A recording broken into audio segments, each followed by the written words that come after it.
Good morning to all. Welcome back to my YouTube channel. My name is Vatika Singh और आज के इस video में हम जानेंगे कि हाउ टू मेक ए गृह विज्ञान lesson plan. But before starting this video we would like to say something to you. Please like and share this video and subscribe my channel Vatika Singh, and don't forget to put on the notification bell so that you don't miss the upcoming video। तो चलिए friends, हम इस video को start कर लेते हैं। गृह विज्ञान में लेसन प्लान बनाने के लिए आपको सबसे पहले लिखना होता है पाठ योजना। इसको हम पाठ योजना किसी भी पाठ के आवश्यक बिंदुओं की एक रूपरेखा होती है जिसे हम पाठ योजना कहते हैं। इसको बिल्कुल ही बीचों बीच सेंटर में बोल्ड में और बहुत सुंदर ढंग से आपको इसको लिखना होता है। उसके बाद आप लिखते हैं विद्यालय का नाम। आप जिस भी विद्यालय से अपना बीएड बीटीसी डीएलएड कर रहे होते हैं उस विद्यालय का आपको यहाँ पे नाम लिखना होता है। उसके बाद आप एक प्रोफार्मा बनाते हैं। उसके बाद आप लिखते हैं दिनांक के नीचे आप जिस भी डेट को अपना पाठ योजना बनाते हैं उस डेट को दिनांक में आपको लिखना होता है। उसके बाद आप लिखते हो कक्षा। जिस कक्षा के लिए आप पाठ योजना बना रहे होते हैं उस कक्षा को आपको कक्षा में लिखना होता है। उसके बाद आप लिखते हैं विषय। जिस भी विषय में आप अपनी पाठ योजना को बनाते हैं उस विषय को आपको विषय में लिखना होता है। जैसा कि आप विषय में देख रहे होंगे, विषय में हमने लिखा हुआ है गृह विज्ञान। इसका मतलब है कि हम गृह विज्ञान में अपनी पाठ्य योजना को बना रहे हैं। उसके बाद आप लिखते हैं चक्र में पढ़ाने के लिए, बच्चों को पढ़ाने के लिए जो भी आपको पीरियड मिला है, फर्स्ट पीरियड या सेकंड पीरियड जो भी मिला है आपको चक्र में लिखना होता है। यहाँ पे चक्र में हमने सेकंड लिखा है। इसका मतलब यह है कि हमें सेकंड पीरियड मिला है बच्चों को पढ़ाने के लिए। उसके बाद आप लिखते हैं अवधि। गृह विज्ञान मतलब पाठ्य योजना बनाने के लिए आपको जो समय अवधि दी जाती है उसे ही हम अवधि में लिखते हैं। यहाँ पे हमें समय मिला है 35 मिनट्स, तो इसलिए हमने अवधि में 35 मिनट्स लिखा हुआ है। उसके बाद आप लिखते हो प्रकरण। तो पहले मैं आपको यह बता दूं कि यह जो प्रकरण होता है यह क्या होता है। यह जो प्रकरण होता है यह पाठ का ही नाम होता है। प्रकरण जो होता है वह पाठ का ही नाम होता है। इसे बिल्कुल ही बीचों बीच सेंटर में और बहुत ही बोल्ड में लिखा जाता है। प्रकरण में आप लिख सकते हैं पौष्टिक एवं संतुलित भोजन, जो कि ये पाठ का नाम है। उसके बाद आप लिखते हो सामान्य उद्देश्य। तो पहले मैं बताऊं कि सामान्य उद्देश्य क्या होता है। जो विषय आप बच्चों को पढ़ाने जा रहे हैं उस विषय से बच्चा क्या सीखेगा उसे ही हम सामान्य उद्देश्य कहते हैं और उसे ही हम सामान्य उद्देश्य में लिखते हैं। और मैं आपको बता दूं कि जितने भी आप गृह विज्ञान की पाठ्य योजना बनाएंगे यही सामान्य उद्देश्य आप बार बार लिख सकते हैं। सामान्य उद्देश्य में आपको अपने विषय से रिलेटेड 4-5 पॉइंट आपको लिखने होते हैं। सामान्य उद्देश्य में पहला पॉइंट्स आप लिख सकते हैं छात्राओं को स्वास्थ्य विज्ञान के नियमों का ज्ञान कराकर यह अवगत कराना कि स्वच्छ शरीर में ही स्वच्छ मस्तिष्क का निवास होता है। दूसरा पॉइंट जो है कि आप लिख सकते हैं छात्राओं को पौष्टिक एवं संतुलित भोजन के महत्व का ज्ञान प्रदान करना। तीसरा पॉइंट्स आप सामान्य उद्देश्य में आप लिख सकते हैं छात्राओं में उत्तरदायित्व एवं कर्तव्य की भावना का विकास करना। चौथा पॉइंट जो है कि आप लिख सकते हैं छात्राओं को स्वास्थ्य रक्षा के नियमों एवं महत्व से परिचित कराना।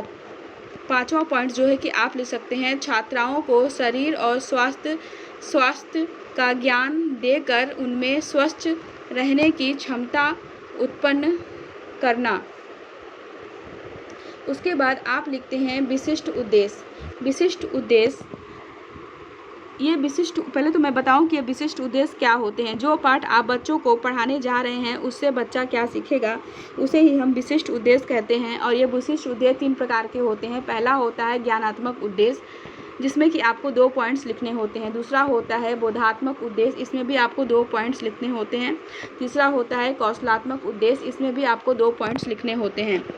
तो ज्ञानात्मक उद्देश्य में पहला पॉइंट हमारा है छात्राओं को पौष्टिक तत्वों एवं संतुलित भोजन के महत्व की जानकारी प्राप्त कर सकेंगे। दूसरा पॉइंट हमारा होता है छात्राओं स्वास्थ्य रक्षा हेतु संतुलित भोजन के सभी तत्वों को समझ सकेंगे।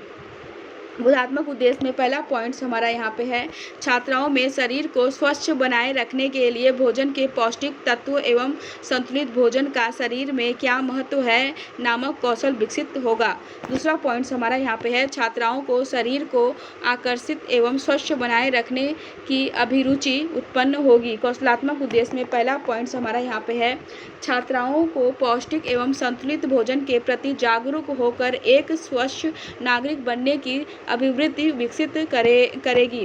दूसरा पॉइंट्स हमारा यहाँ पे है, छात्राओं में संतुलित एवं पौष्टिक भोजन का अपने जीवन में प्रयोग कर एक सफल नागरिक बनने की क्षमता उत्पन्न करेगी।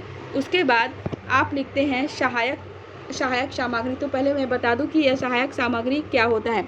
बच्चों को ब्लैक बोर्ड में पढ़ाने के दौरान जो भी सामग्री आप बच्चों को यूज करते हैं, इस्तेमाल करके बच्चों को वह टॉपिक समझाते हैं, उसे ही हम सहायक सामग्री कहते हैं। जैसे कि सहायक सामग्री में आप लिख सकते हैं चाक, डस्टर, संकेत, लपेट, श्यामपट्ट, प्रकरण से संबंधित सहायक सामग्री, चार्ट आदि। उसके बाद आप लिखते हैं पूर्व ज्ञान। तो पहले मैं बता दूं यह पूर्व ज्ञान क्या होता है। छात्राएं पहले तो मैं बताऊं कि यह पूर्व ज्ञान क्या होता है। पूर्व ज्ञान जो होता है वे सबका लगभग समान ही होता है, बस इसमें पाठ का नाम चेंज कर देते हैं। पूर्व ज्ञान में आप लिख सकते हैं छात्राएं पौष्टिक एवं संतुलित भोजन के विषय में सामान्य जानकारी रखती हैं। एक लाइन ऐसा आप पूर्व ज्ञान में लिख सकते हैं। उसके बाद आप लिखते हैं प्रस्तावना प्रश्न। प्रस्तावना प्रश्न करने के लिए आप 3 कॉलम बनाएंगे। पहला कॉलम बनाएंगे क्रम संख्या का कॉलम, दूसरा कॉलम जो है कि आप बनाएंगे छात्रा अध्यापिका क्रियाओं कॉलम, तीसरा और लास्ट कॉलम जो है कि आप बनाएंगे छात्र छात्रा अनुक्रिया का कॉलम। प्रस्तावना प्रश्न में आप छात्रों से पहला प्रश्न पूछते हैं, स्वस्थ रहने के लिए शरीर को किसकी आवश्यकता होती है। छात्र आंसर देते हैं, स्वस्थ रहने के लिए शरीर को संतुलित भोजन की आवश्यकता होती है। दूसरा क्वेश्चन हमारा यहाँ पे छात्रों से है, संतुलित भोजन के अभाव में शरीर कैसा हो जाता है। छात्र आंसर देते हैं, संतुलित भोजन के अभाव में शरीर में विभिन्न प्रकार के रोग लग जाते हैं। तीसरा क्वेश्चन हमारा यहाँ पे छात्रों से है, शरीर को क्रियाशील बनाने के लिए किसकी आवश्यकता होती है। छात्र आंसर देते हैं, शरीर को क्रियाशील बनाने के लिए ऊर्जा अर्थात शक्ति की आवश्यकता होती है। चौथा क्वेश्चन हमारा यहाँ पे छात्रों से है, यह ऊर्जा हमें किससे प्राप्त होती है। छात्र आंसर देते हैं, यह ऊर्जा हमें पोषक तत्वों से प्राप्त होती है। पांचवा क्वेश्चन हमारा यहाँ पे छात्रों से है, पोषक तत्वों के बारे में आप क्या जानती हैं। तो छात्र आंसर देते हैं समस्यात्मक प्रश्न। इसका मतलब यह है कि छात्रों को 5वें क्वेश्चन का आंसर छात्रों को जानकारी नहीं है क्वेश्चन के बारे में। समस्यात्मक प्रश्न यानी कि 5वें क्वेश्चन का आंसर छात्रों को नहीं आ रहा है। उसके बाद आप लिखते हो उद्देश्य कथन।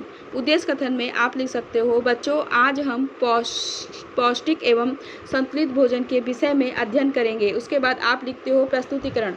प्रस्तुतिकरण में आप लिख सकते हो, अध्ययन अध्यापन की सुविधा की दृष्टि से पाठ को 2 पार्ट्स में डिवाइड किया जाता है। उसके बाद आप व्याख्या करते हैं, जिसके लिए 4 कॉलम बनाएंगे। पहला कॉलम तो आप बनाते हैं शिक्षण बिंदु का कॉलम, जिसमें कि आप लिखेंगे संतुलित भोजन का अर्थ। दूसरा कॉलम जो है कि आप बनाते हैं छात्राध्यापक क्रियाओं कॉलम, जिसमें कि आप व्याख्या करेंगे। तीसरा कॉलम जो है कि आप बनाते हैं छात्र छात्रा अनुक्रिया का कॉलम, जिसमें कि आप लिखेंगे छात्र ध्यानपूर्वक व्याख्या को सुनेंगे। चौथा कॉलम जो है कि आप बनाते हैं श्यामपट्ट कार्य का कॉलम, जिसमें कि आप लिखेंगे संतुलित भोजन का अर्थ। भोजन की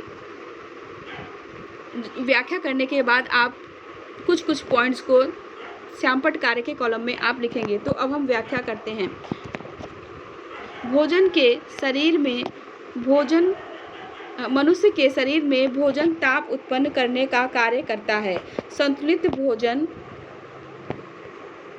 का अर्थ यह है कि हमारे शरीर की आवश्यकता तथा भोजन की मात्रा में संतुलित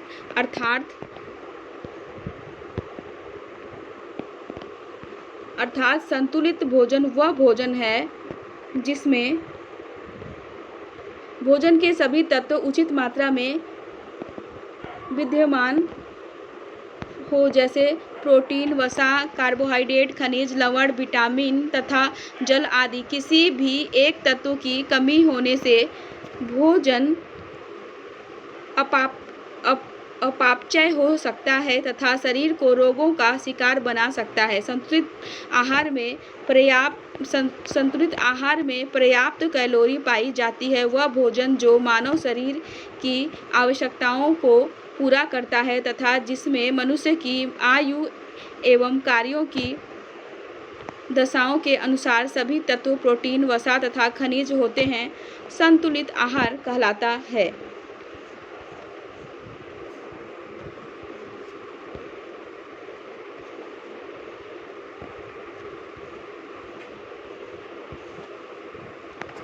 उसके बाद आप लिखते हैं छात्राध्यापक क्रियाओं कॉलम। छात्र ध्यानपूर्वक व्याख्या को सुनेंगे।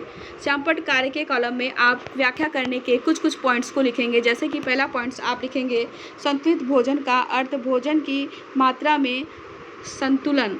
दूसरा पॉइंट जो है कि आप लिखेंगे भोजन के तत्व, प्रोटीन व कार्बोहाइड्रेट, विटामिन, खनिज, लवण, कैलोरी संतुलित आहार में है। तीसरा पॉइंट्स आप लिखेंगे एक तत्वों की कमी से भोजन अपापचय, शरीर रोगों का शिकार। उसके बाद आप छात्रों से बोधात्मक प्रश्न करेंगे जिसके लिए 3 कॉलम बनाएंगे। पहला कॉलम तो बनाएंगे बोधात्मक प्रश्न का कॉलम। दूसरा कॉलम जो है कि आप बनाएंगे छात्राध्यापक क्रियाओं कॉलम। तीसरा कॉलम जो है कि आप बनाएंगे छात्र छात्रा अनुक्रिया का कॉलम। तो पहले छात्रों से आप पहला क्वेश्चन करेंगे छात्रों से संतुलित भोजन से क्या आशय है। तो छात्र आंसर देते हैं संतुलित भोजन से आशय है हमारे शरीर की आवश्यक तथा भोजन की मात्रा में संतुलन रखना। दूसरा क्वेश्चन हमारा यहाँ पे छात्रों से है भोजन के प्रमुख तत्व कौन कौन से हैं। तो छात्र आंसर देते हैं प्रोटीन, वसा, कार्बोहाइड्रेट, खनिज, लवण, विटामिन तथा जल आदि हैं। उसके बाद आप फिर से व्याख्या करते हैं जिसके लिए फिर से आप 4 कॉलम बनाएंगे। पहला कॉलम तो बनाएंगे आप शिक्षण बिंदु का कॉलम जिसमें कि आप लिखेंगे संतुलित भोजन के पौष्टिक तत्व। दूसरा कॉलम जो है कि आप बनाएंगे छात्राध्यापक क्रियाओं कॉलम जिसमें कि आप लिखेंगे पोषक तत्व। तीसरा कॉलम जो है कि आप बनाएंगे छात्र छात्रा अनुक्रिया का कॉलम जिसमें कि आप लिखेंगे छात्र ध्यानपूर्वक व्याख्या को सुनेंगे। चौथा कॉलम जो है कि आप बनाएंगे श्यामपट्ट कार्य का कॉलम जिसमें कि आप व्याख्या करने के बाद मुख्य पॉइंट्स को लिखेंगे। तो अब हम व्याख्या करते हैं संतुलित भोजन के पौष्टिक तत्व व्याख्या करते हैं प्रोटीन, कार्बोहाइड्रेट, कार्बन, ऑक्सीजन तथा नाइट्रोजन का सम्मिश्रण है। इसके द्वारा शरीर का निर्माण होता है। इसकी प्राप्ति हमें दूध, दही, मांस, मछली, अंडा, दालें आदि से होती है। दूसरा कार्बोहाइड्रेट, इसमें ऑक्सीजन, हाइड्रोजन तथा कार्बन का मिश्रण होता है। इसकी प्राप्ति हमें शक्कर, गुड़, चीनी, चुकंदर, मेवा, दूध, जौ, चावल, गेहूँ, आलू आदि चीज़ों से होती है। तीसरा होता है वसा, इसे चिकनाई भी कहते हैं। यह कार्बन, हाइड्रोजन तथा ऑक्सीजन के रासायनिक संयोग से बनती है। यह हमें घी, मक्खन, मलाई, क्रीम, तेल, सूखे मेवे, पनीर, मछली आदि से प्राप्त होती है। चौथा होता है खनिज लवण। खनिज तत्वों में फास्फोरस, लोहा, कैल्शियम, सोडियम क्लोराइड, आयोडीन मुख्य हैं। यह सभी शरीर में अलग अलग कार्य करते हैं। पांचवा है विटामिन। यह शरीर की सामान्य वृद्धि एवं क्रियाओं के लिए आवश्यक हैं। विटामिन 6 प्रकार के होते हैं। विटामिन ए घी, दूध, मक्खन, पनीर, टमाटर, गाजर, मूली। विटामिन बी सेब, मटर, आलू, फल, अनाज, मांस, अंडा। विटामिन सी नींबू, संतरा, अंगूर, आंवला, अनानास, टमाटर। विटामिन डी अंडा, दूध, मक्खन, मछली का तेल। विटामिन ई हरी सब्जियां, मटर।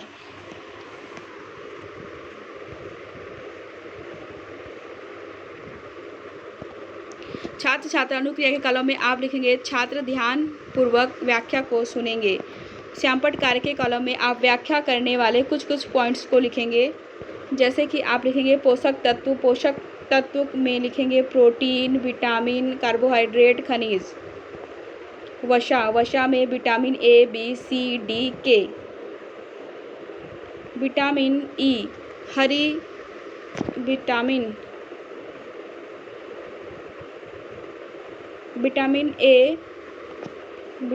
ए, घी, दूध, मक्खन, पनीर, टमाटर, मूली, गाजर।